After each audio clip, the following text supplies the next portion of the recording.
Hello, let me start with a tribute to Toppy.org.uk. Almost everything I know about Toppys, and therefore practically everything I say about them in this video, have been learned from that site.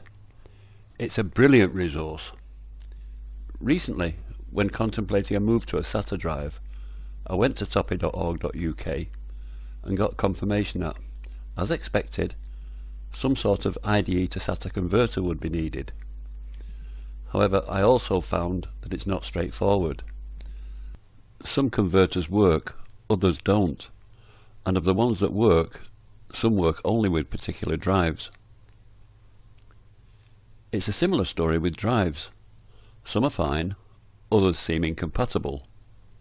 For their own quirky top field reasons, Toppys just dislike certain drives, including some popular ones that work perfectly in PCs. Fortunately, Toppy.org has a list of working and non-working converters, along with a list of working and non-working drives.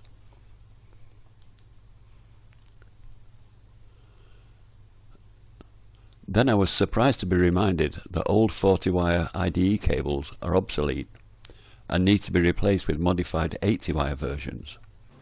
Enough yapping, time to get busy with a Phillips screwdriver. The Toppy's lid is held in place by 5 bolts, one on the left near the front, one on the right near the front, and 3 at the back. 1, 2, 3.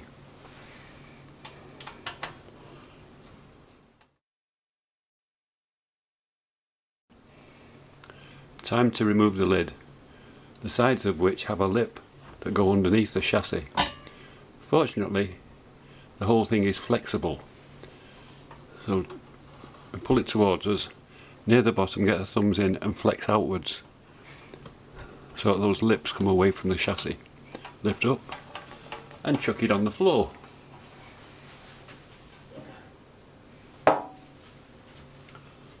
On the left is the circuit boards, in the middle is the drive, of course, on top of its raised platform, and on the right hand side we have the power supply, which Mr. Clumsy is covering with a little bit of rubberized matting, so that you can't accidentally hop off anything that's still got residual high voltage in it. Time to remove the IDE cable. These can be quite a tight fit, so although you need to be forceful, you also need to be careful, otherwise you can damage the pins. Little bit of a wiggle. These are a very simple affair. A 40-way connector with 40 wires running parallel down to another 40-way connector. The pins are numbered from left to right, 1 to 40, odd numbers in the top, 1, 3, 5 up to 39, and in the bottom row from the left 2, 4, 6, 8 up to 40. But that cable now becomes redundant. Enough about connectors. Let's get on with the real business. Time to remove the power lead, which I'll tuck under here, hopefully, so that we can see that the platform here, this raised platform, has 2 bolts at the front holding it down, and there's a similar pair at the back. Pop these bolts out. With the bolts removed, we can now remove the platform and the drive. Push the Toppy out of the way a little.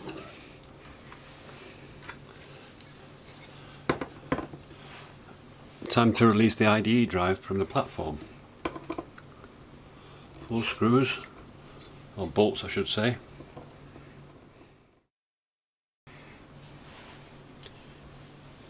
Cheerio, Mr. IDE.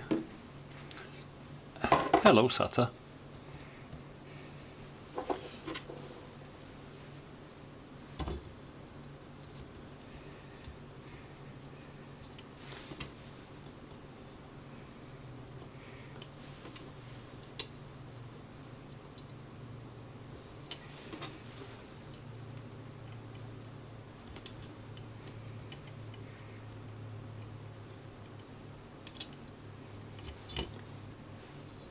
Being a little bugger.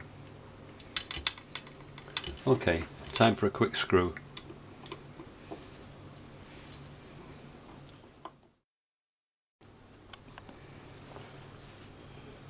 Now we can reinstall the platform with the new drive on top.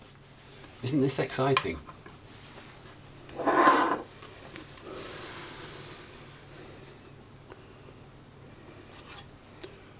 But first, to avoid having to fiddle around in a confined space later on, we'll prepare the IDE to SATA converter.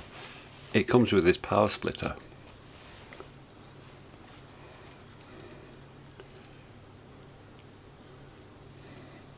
Push this home till it clicks.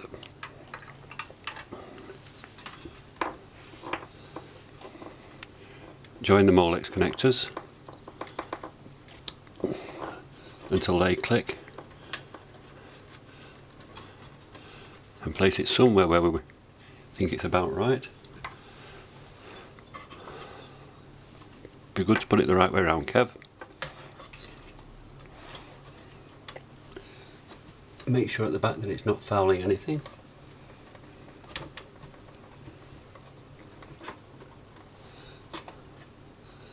That looks fairly good. And bolt it down.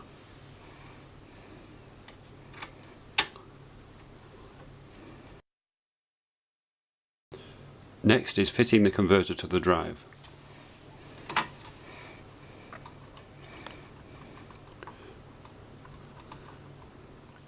Now we come to the thorny business of IDE cables. Even if you look very carefully at the wires, there's no way of telling that the connectors are wired differently. In the connector destined for the motherboard, pin 37 is earthed, but not so the connector that goes on the drive. So the manufacturers put labels on. One end says master, meaning the drive, the other end says system board or main board or something like that. Perversely then, if you put them on the correct way round according to the labels, things don't work. You have to swap them over and install them backwards. It's to do with the fact that Toppy, which predates these modern cables, uses pin 37 for its own purposes. There's a second issue, and that is that all IDE cables, old or new, have a blanking peg in pin 20. That's because pin 20 on a drive or a motherboard is always missing. I don't know whether or not you can tell it there. But this is so that if you put the connector in the right way round, the blanking peg slides through the gap where there's no pin. If you put it in the wrong way round, the blanking peg hits off a pin and it won't go in.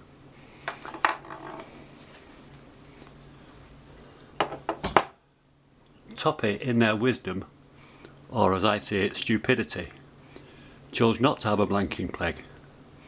It's a 40-way connector, and the motherboard has 40 pins. So there's a dilemma. You've got 40 pins in there and only 39 connectors. The answer is to take a small drill and drill through the peg, turning the new connector into a 40-way. Because it's more than 6.5 years since I drilled my own heavy-duty old round IDE cable, I've forgotten everything that went on. So I've just been experimenting with this flat cable to see if I can come up with any tips. The first thing that I'm reminded of is that the peg is quite soft, and it's about 2mm thick, maybe less. Perhaps equivalent to twice the thickness of a man's thumbnail. So it's soft and it's easy to get through. One fella on Toppy.org reckons that he's managed to pierce it with a brad awl, and another says that he's skewered it with a pair of compasses. You know, the sort of thing where the sharp end goes down in the middle and you twiddle it to trace out a circle. So very easy to get through. I've chosen to use a bench drill because with this I can position it exactly where I want it to be before actually dropping down and drilling the hole. I use a drill that's wider than it needs to be, just by a small amount, to give myself a bit of wiggle room. That's because it doesn't need to be accurate. Toppy can't possibly be using pin 20 for anything useful because the conductor here, conductor 20, goes off to the drive where there's no pin. So pin 20 in the Toppy is pointless no pun intended. If you haven't got a bench drill, so I suppose the next best thing is to fold the thing and put it into a vise. But you'll need good hand-eye coordination to get down accurately. If you don't have a vise, then I suppose you'll have to bring in somebody to help.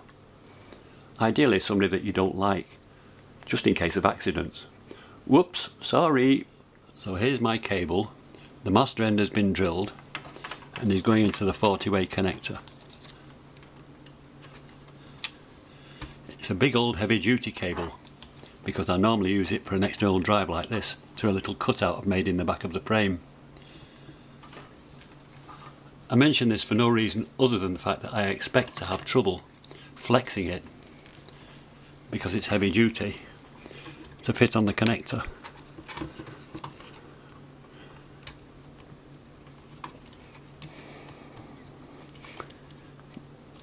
Oh, that wasn't too bad.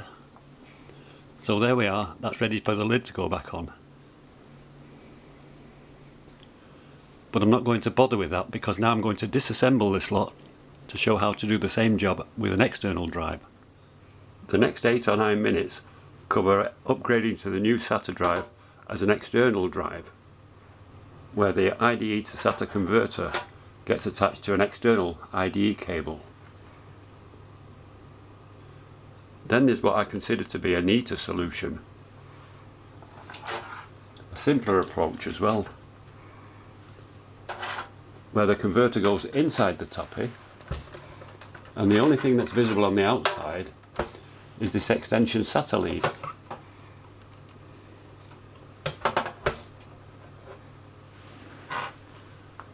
That's a neater approach, don't you think?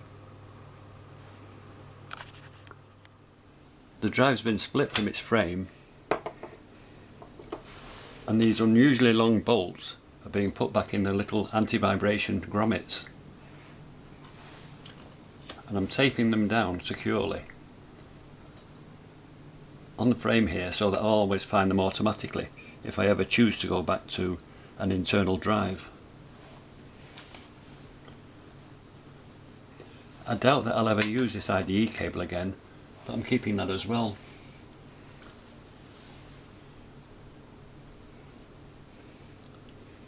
You might say it's nostalgia, but equally it could be that I'm just a hoarder.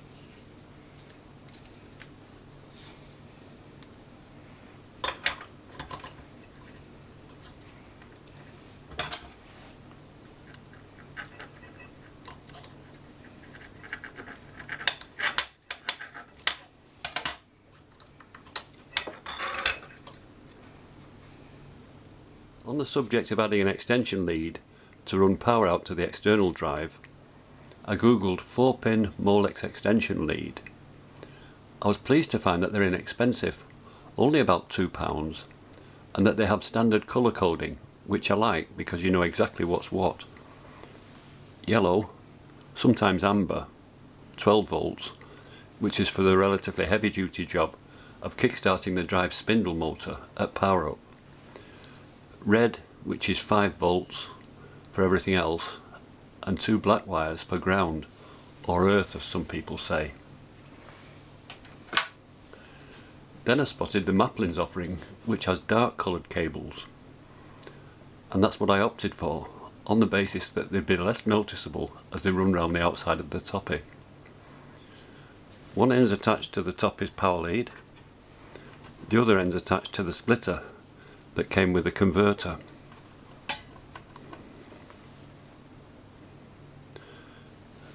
Time now to put the platform back.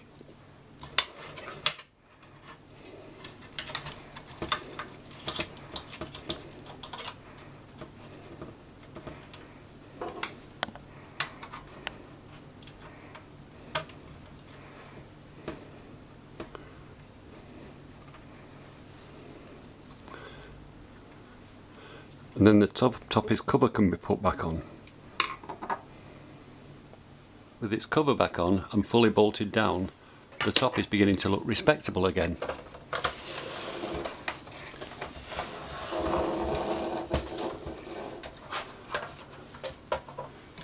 I've used this sort of arrangement of an IDE drive external for about 6.5 years now, and it's so convenient to be able to pull the drive quickly and hop it in the PC for file copying. And in all that time I've never had any damage to the equipment, probably because these drives, the IDE drives, are built like tanks, and the connectors, along with the big chunky Molex connectors, are as tough as old boots. However, it's time for a change, so goodbye Mr. IDE. Hello Sata. Let's see if we can make something as durable. This converter looks quite well made, but clearly it's not intended for long-term constant use. It's more of a fit it once and walk away job. So let's do just that. Attach the IDE cable.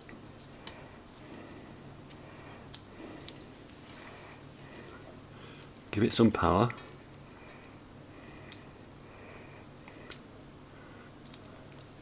Push this home until it clicks. And I think it's important, if you're doing as I'm doing here, if you're binding it to the cable, to make sure there's enough slack here, because as this gets bumped and wiggled, it'll pull out otherwise. Now, we're going to put that in this little projects box. Just a plastic box with a cutout at the back for the IDE cable and a small one in the front for the SATA cable.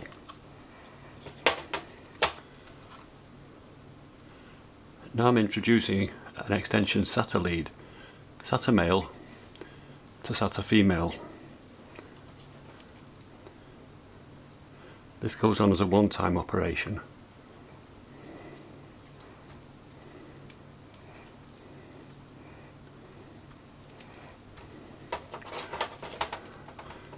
And it goes in the little projects box.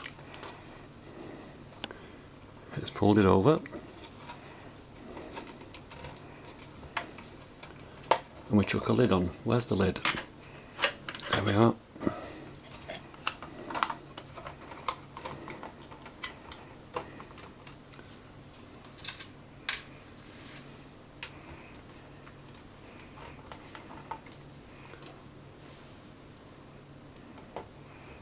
Okay, let's bolt that down.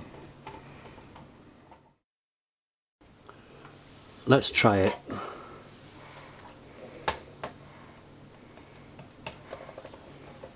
Oh yes, much easier and faster than putting the two connectors tight fitting into the IDE drive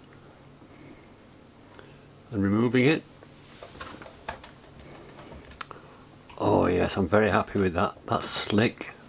I'm pleased to report that after a week's testing, this whole setup has worked extremely well.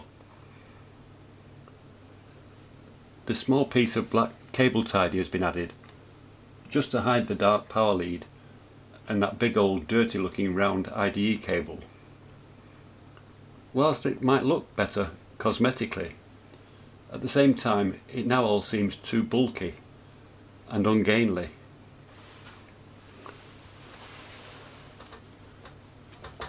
Let's go for a slicker, more streamlined appearance by removing all this stuff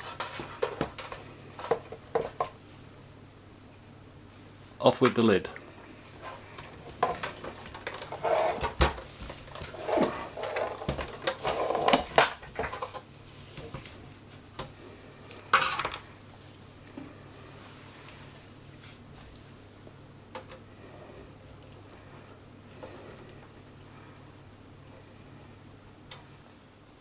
The first step is to unbolt the platform.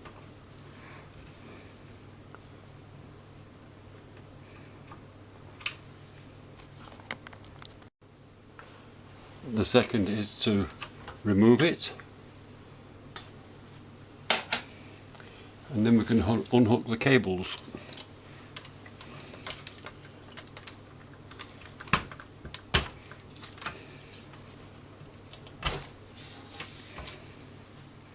The IDE SATA converter is going to be housed once again in the black box, its little house, which has been drilled with a couple of holes to marry up with the raised ridges here that were vacated when the platform was removed.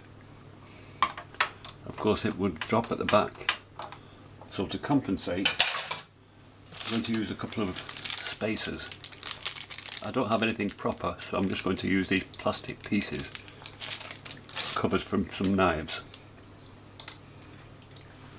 Little dab of super glue. I'm hoping that will do the trick.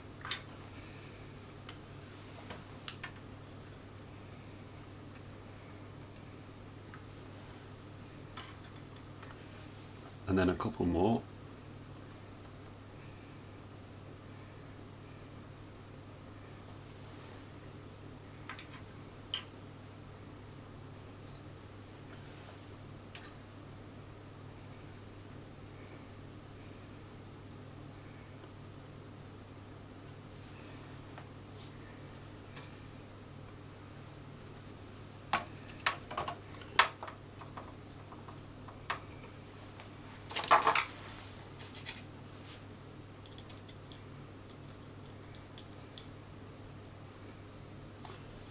Let's try and bolt it down.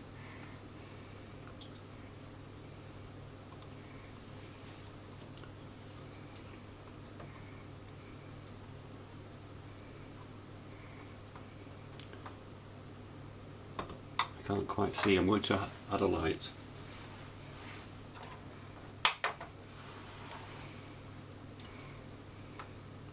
That's a fraction better.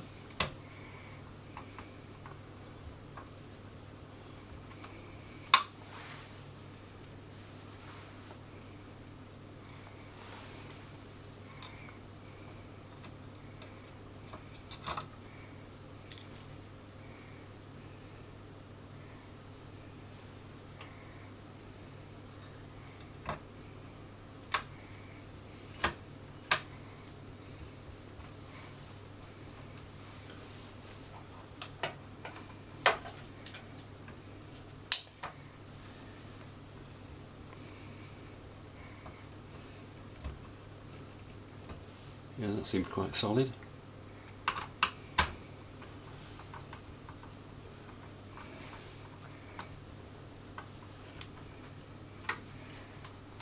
Excellent.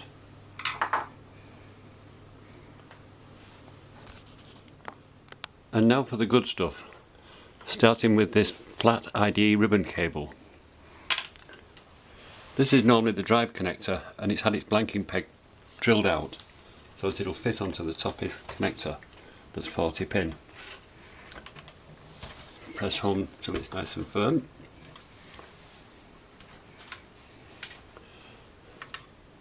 Then we can pick up power from the Toppy.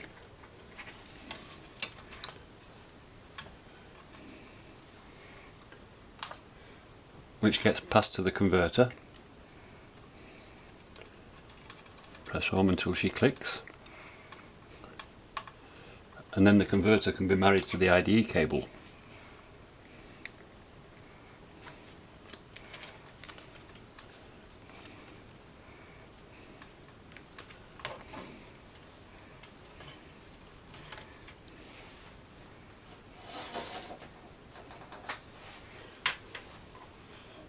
Now we can add this 50 centimeter long extension SATA lead.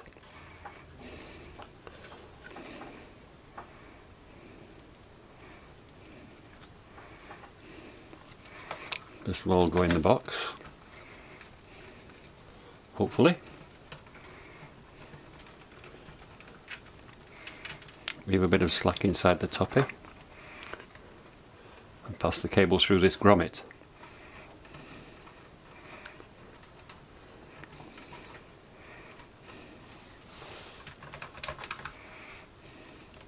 Now I can fold the cable, the IDE cable, so that its middle connector fits inside the box.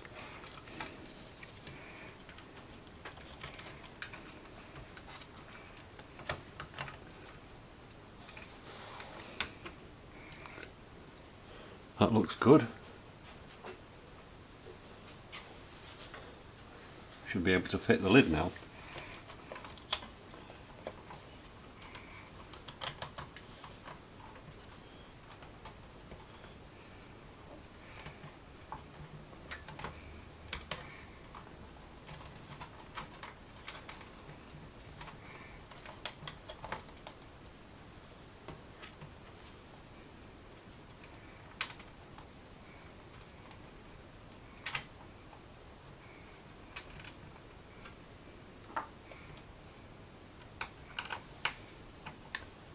And the obvious is of course that we don't need a plastic box at all if we don't want one.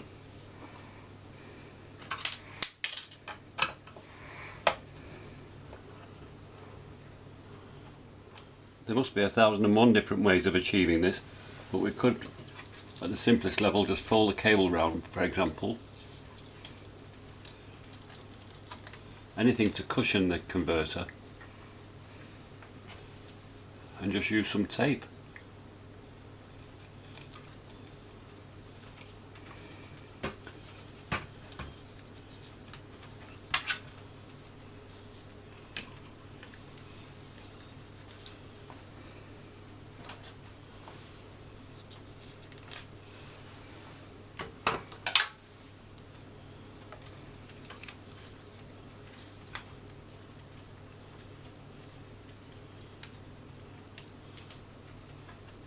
Even that would prevent the converter from making contact with the base, and the whole thing could be tied with cable ties, perhaps looped through the ridges here,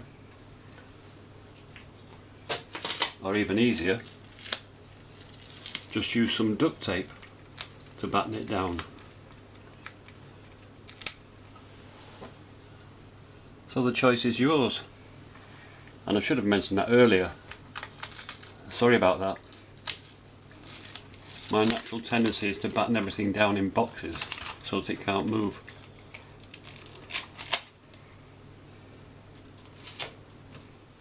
Okay, everything's back in its box, and finally we can put the Toppy's cover back on.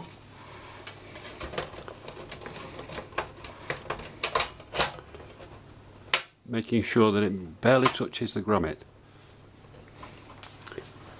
There's just a slight amount of pressure there on the top of the grommet.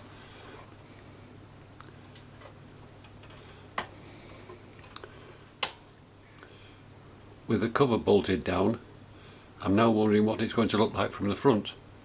Let's find out.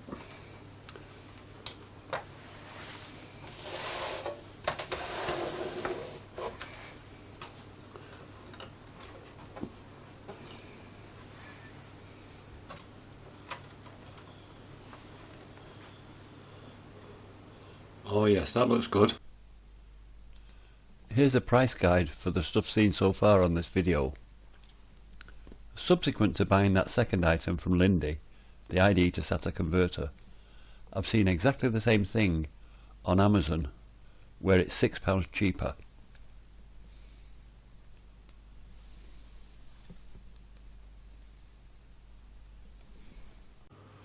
Do you know, no matter how you bolt a Toppy's cover on, loosely or as tightly as you can, if you put a bare drive directly onto the Toppy, the cover will amplify the vibrations from the drive and send the reverberations back to it, which won't do the drive any good at all and might even cause unnecessary long-term damage. This is a simple, obvious fact which I'd either never realised or had stupidly forgotten. Before the changeover to SATA, I'd always worried about damaging the drive's circuit board by putting it down on any screws or rubbish that I'd left lying around carelessly. So I'd always put down a piece of companion cardboard first, giving a clear platform for the drive to land on. The card also protects the top of the Toppy from getting scratched and worn.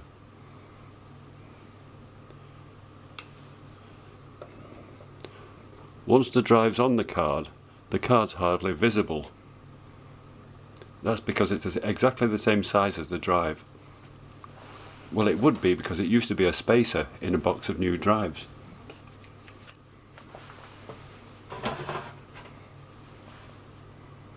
A few nights ago, after a long busy day, I'd relaxed by watching TV for a short time before going to bed. Then I chose to have some peace and quiet, so I turned the telly off. It was completely silent, or so I thought. The central heating was off, the computer was off, the telly had just been turned off. When it was time to head off up the dancers, I reached for the remote control and hit the power button to turn off the Toppy, and the silence seemed to go quieter. I couldn't believe it. Did that really happen, or did I dream it? Does my shiny new Sata drive make a noise? If so, that can't get better, it can only get worse. So I went close to the Toppy and hit the remote power button again and listened intently. Sure enough, there was an almost imperceptible sound. Could hardly hear it, but it was there. It was at that point that I noticed that the drive wasn't sitting on its usual piece of card, which had been shuffled away during the changeover to Sata and completely forgotten about. Purely to resume the habit of using the card, I found it and lifted the drive to slide the card underneath. The noise stopped. So I put the drive down, the noise came back. Then the penny dropped. It wasn't the drive making the noise, it was the Toppy's cover acting like a drum, magnifying the drive's vibrations and producing sound in the process. So the moral of the story is, always cushion a bare drive. I'll be continuing to use the card because it has these holes, and the corrugations might act as vents, taking away any hot air from the drive.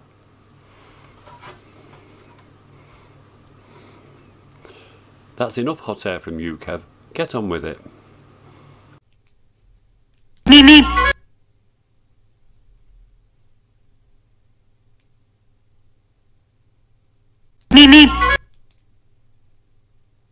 Choosing a new Sata drive.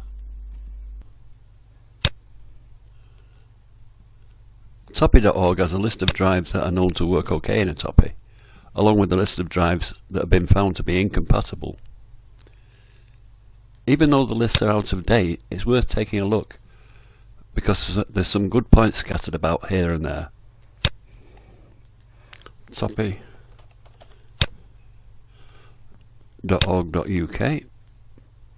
In the left hand column we click on Forum Index, and in the middle column on Firmwares, etc. Third item down, Summary of working and non-working disks. It's a bit hard to read this, so I'm just going to zoom in a little bit.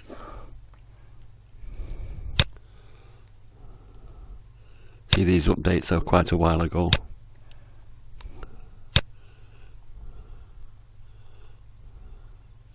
It does make some good points, a few here. Note that a disk that is not working in the Toppy may be perfectly okay in a PC. So there's nothing wrong with the drive itself, it's just Toppy being awkward.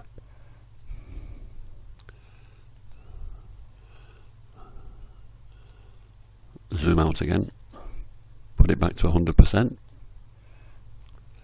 I'm going to go to the previous page and then minimize, because we'll come back to this in a little while. Toppy.org made two very valid points. First, to avoid damaging the Toppy's power supply, the new drive mustn't try to draw more current than the old one did. Highly sensible. And second, temperature wise, an internal drive must not run hotter than its predecessor did. Well, of course, we wouldn't want the Toppy's little circuit boards to overheat and start throwing hissy fits, would we? In recent years though, drive technology has improved dramatically, and I believe that all modern SATA drives use far less current than the older drives did, and run cooler. They're quieter too, aren't they? So overall I don't think we need to worry unduly about power and temperature. What size of drive? Short answer is usually somewhere between 250 gig and 1 terabyte, depending on how much stuff you want to keep. At the launch of the 5810, Topfield claimed that its 500 gig drive would hold 250 plus hours. That was conservative. The actual figure is nearer 400 hours. Anyone like yours truly who keeps very little, 250 gig would suffice. Enough for 200 hours or thereabouts. but it seems that for many people size really does matter. They want the max possible. The theoretical max is 2 TB, a limit imposed by the Toppy's firmware. I gather that there's also a limit of about 1.5 TB. That's for one of Toppy.org's PC programs, but I can't remember the details. Sorry. In the real world, the practical limit is 1 TB, enough for about 900 hours of recordings. Above that, the Toppy slows down. Imagine having to wait 3 or 4 minutes for the Toppy to give a list of recordings. I'd have real issues with that, and with trying to sift through such a vast number of recordings. It would drive me bonkers. If there was a family moggy, its rear end would soon feel the weight of the toe end of my clog. Meow, meow, meow, meow, meow. Sorry. I don't know what could have come over me, sir. If you want to keep more than 900 hours, 1 TB, the solution is to go multi-drive. There's no law saying that you can only have one drive. You could perhaps have one drive per year, or one drive for each family member, or one drive for each topic, such as one for films, one for documentaries, one for wildlife, and so on and so forth. Whatever floats your boat, really. As we saw earlier, swapping drives, especially external SATA drives, is easier than changing your socks. Luckily for me, I don't need to go that route, for I'm truly miserly in the amount that I store. Let me show you. There's a date forgery trick that some people may find useful. It results in the Toppy seeming to list the recordings in alphabetic order, without any Toppy application programs being used. I'm plugging in a portable USB drive. It's a 2.5-inch Seagate 1 TB drive in a USB 3 case.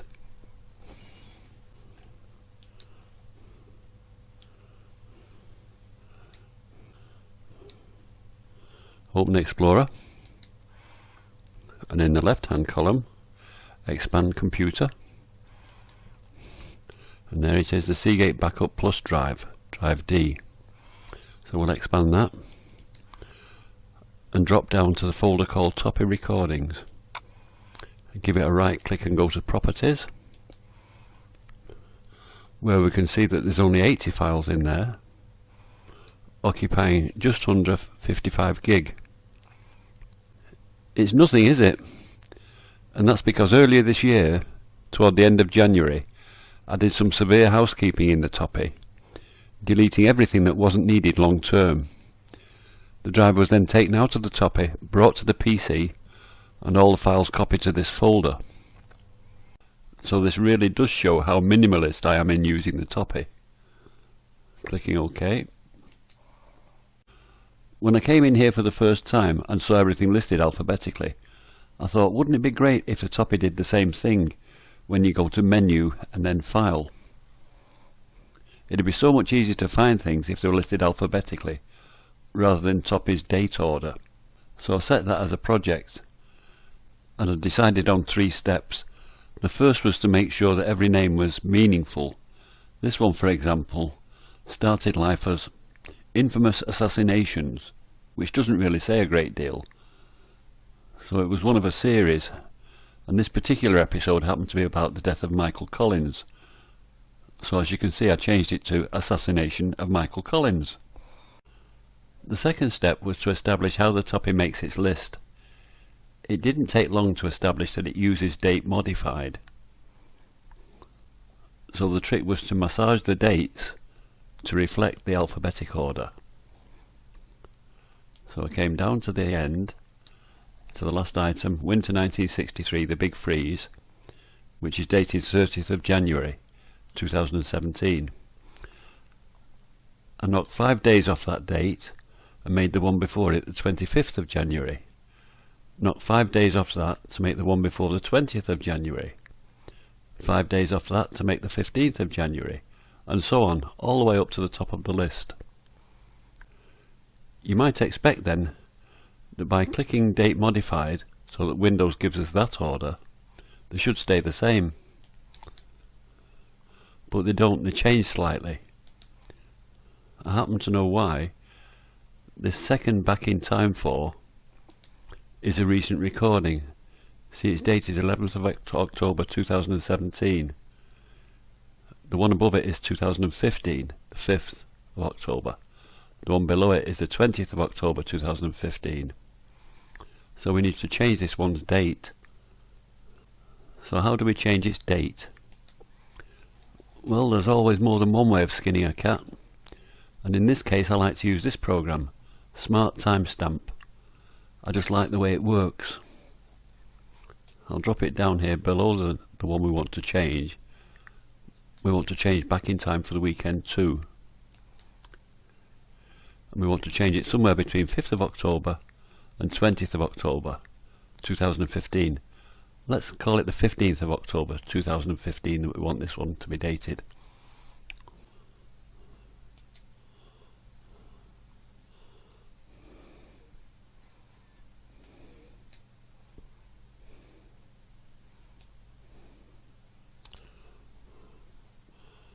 So we expand drive D, which is a Seagate drive. We expand the Toppy recordings, highlight back in time for the weekend too, and put a tick in there. A tick represents any of the files that we want to change, but we're only selecting this one.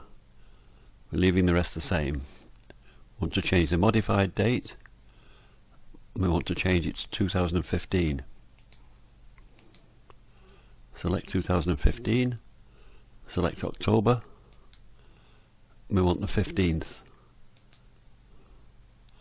When I click set date and time, this date, 11th of October 2017, should change. So I'm clicking on set date and time now. Yes, it's changed. It's gone to 15th of October. Fits in nicely.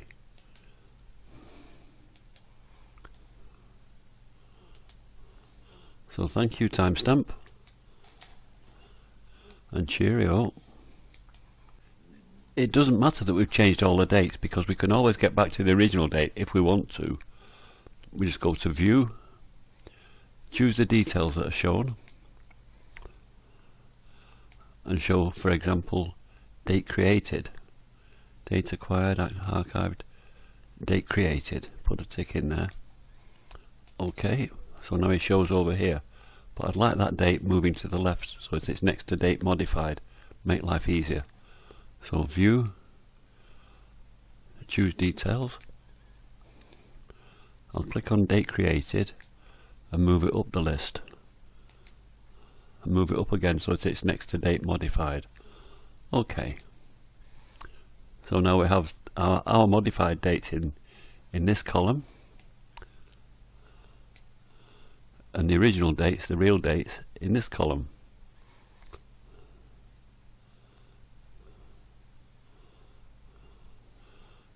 Okay, that was just an exercise. We don't want date created there, it confuses things maybe. So let's take it away. Choose details. Date created. We'll remove the tick. Okay, so it's gone. If you try any of these things, manipulating the columns, you have to be careful. If you click a column, like I'll click on name here, it changes the order of that column. At the moment they're in ascending order. If I click name, which I'm doing now, change them into descending order. Click it again, they come back into ascending order. With all of the files in apple pie order, it's time for step 3, and that is to interrupt making this video. Grab the Toppy drive, which has been formatted in the Toppy so that we've got super efficiency when we put the files back onto it. Put the drive in the PC, copy the files onto it, and then put it back in the Toppy, which I'll attach to the computer so that we can see what it looks like. Unplug that drive. And here's the view from the Toppy, where we press menu and then right arrow a couple of times to get to file list. Press OK. Yes, there's all the long-term stuff, seeming to be in alphanumeric order, and new stuff will get added to that in true date order. Now we're down arrow to go and check the one that we changed to 15th of October. There it is, second item down. Exactly where it should be, all in good order. So press menu again to come out of this, and menu again to leave the file list. That concludes a look at the Toppy, and it's the end of the date forgery topic. Regardless of what size of drive is chosen, we all need to beware of drive overflow. Polite programs ensure that there's enough space on the hard drive when writing to it. Regrettably though, there's inconsiderate programs out there as well, written by sloppy programmers who just write to the drive willy-nilly, causing corruptions in the process if there's not enough space. This can mean a corrupt file at best, and at worst, a corrupt drive. Happily, Toppy.org.uk has clever people who can reverse the corruptions and hand back some, or if you're very lucky, almost all of your files. What make? This is a personal choice. I happen to like Seagates. I've been doing computery stuff on PCs since 1986, and in those 3 decades I've always found Seagates to be top performers, and more importantly for me, very reliable in the long term. What speed should the drive be? Any SATA drive will do the job. They're all far faster than the Toppys need them to be. So the question really is, do you want high speed when using the drive in your computer? If you do, then go for a modern SATA 3 drive. What about solid state devices? The same answer. Yes, they work in the Toppy. The question really is, do you want that extra oomph when using the drive in your computer? So to summarise, size anywhere between 250 gig and 1 terabyte according to your needs. What make? Personal choice. What speed? Any SATA drive will do. Solid state devices? Well, they seem to be over the top, but as I say, they do work in the Toppy. When it came to choosing my own drive, there was no decision to be made. I already had this baby, a Seagate Barracuda 500 gig drive, bought on impulse because of its price tag, £22, just to have as a spare drive. As soon as I got it home, I gave it a severe kicking with SpinRite 6. It passed all the tests with flying colours, and a full surface scan revealed that it was 100% error-free. An absolute bargain, and an ideal candidate for the Toppy.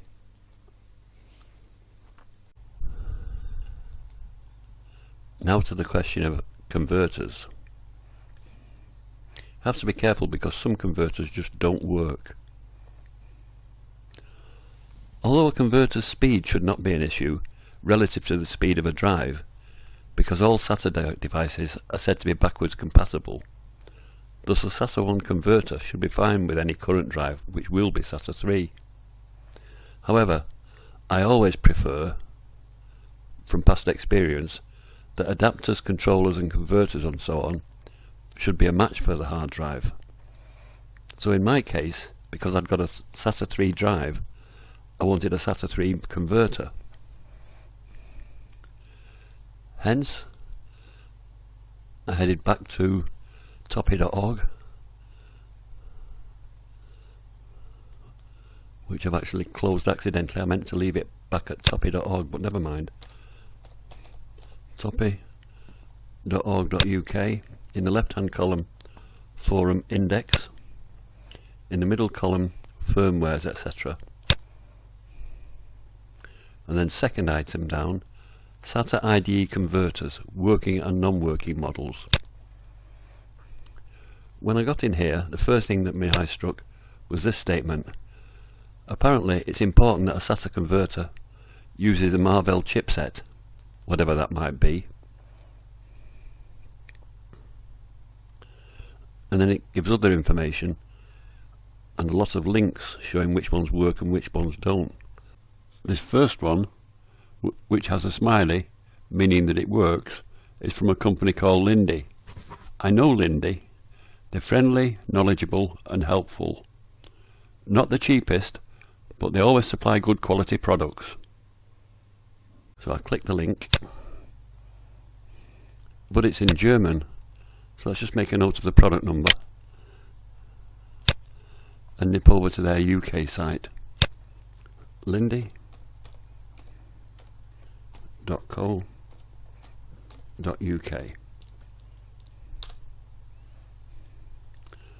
Throw the product number back in.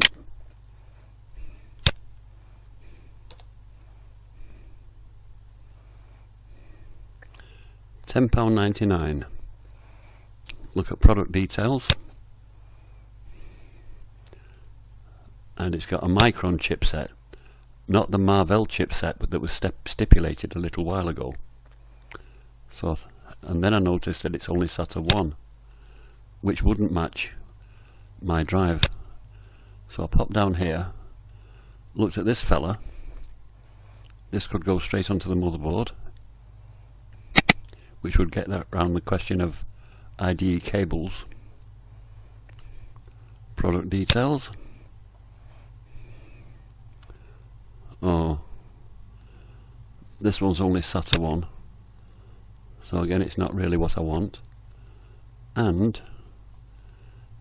it needs a clearance of up to 10 centimeters, probably too big to go in the Toppy. Go back to the previous page and look at this fella. Twice the price, but when we look at product details, it doesn't give us the chipset, which we want to be Marvell. So a quick call to Lindy. They confirmed that it did have the Marvell chipset and it's SATA 3.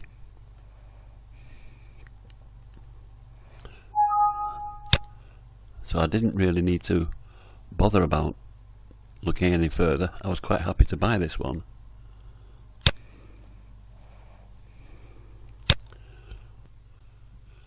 It was ordered one day and arrived the next, first class post, courtesy Royal Mail. So thank you, Lindy. Thank you, Royal Mail. So there you have it, some thoughts and pointers on choosing a drive and a converter. Good luck with any choices you make. Thanks for watching. For more information about Toppys, please click the link in the YouTube text just below this video. Or for other videos as well, click my name instead. Cheerio!